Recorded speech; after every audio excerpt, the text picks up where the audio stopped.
Chapitre 3. Joseph, le père dans l'obéissance. Dieu a aussi révélé à Joseph ses desseins par des songes, de façon analogue à ce qu'il a fait avec Marie quand il lui a manifesté son plan de salut.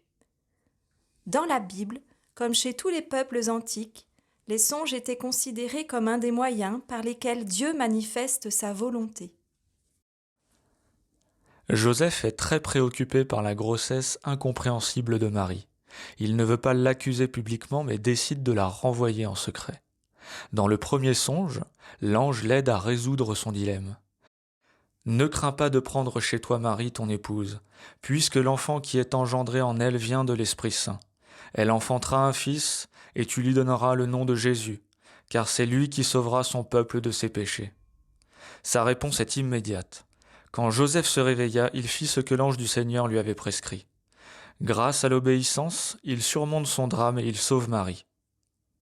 Dans le deuxième songe, l'ange demande à Joseph « Lève-toi, prends l'enfant et sa mère et fuis en Égypte. Reste là-bas jusqu'à ce que je t'avertisse, car Hérode va rechercher l'enfant pour le faire périr. » Joseph n'hésite pas à obéir, sans se poser de questions concernant les difficultés qu'il devra rencontrer. Il se leva dans la nuit, il prit l'enfant et sa mère, et se retira en Égypte, où il resta jusqu'à la mort d'Hérode. En Égypte, Joseph, avec confiance et patience, attend la vie promise par l'ange pour retourner dans son pays. Le messager divin, dans un troisième songe, juste après l'avoir informé que ceux qui cherchaient à tuer l'enfant sont morts, lui ordonne de se lever, de prendre avec lui l'enfant et sa mère, et de retourner en terre d'Israël. Il obéit une fois encore sans hésiter. Il se leva, prit l'enfant et sa mère, et il entra dans le pays d'Israël.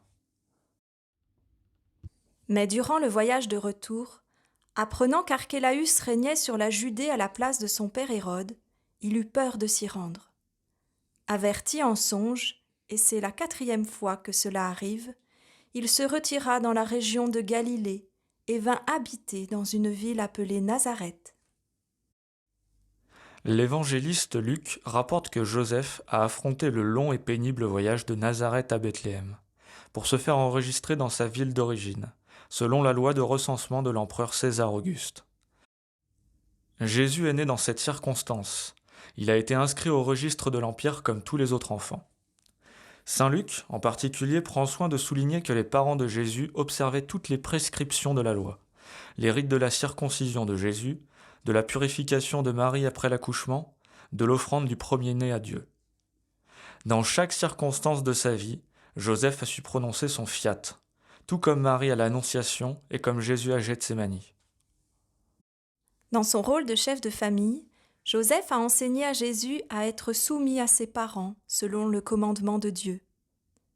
Dans la vie cachée de Nazareth, Jésus a appris à faire la volonté du Père à l'école de Joseph. Cette volonté est devenue sa nourriture quotidienne.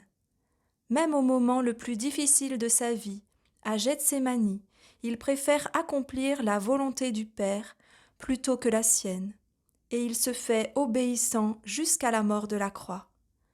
C'est pourquoi l'auteur de la lettre aux Hébreux conclut que Jésus apprit par ses souffrances l'obéissance. Il résulte de tous ces événements que Joseph a été appelé par Dieu à servir directement la personne et la mission de Jésus en exerçant sa paternité. C'est bien de cette manière qu'il coopère dans la plénitude du temps au grand mystère de la rédemption et qu'il est véritablement ministre du salut.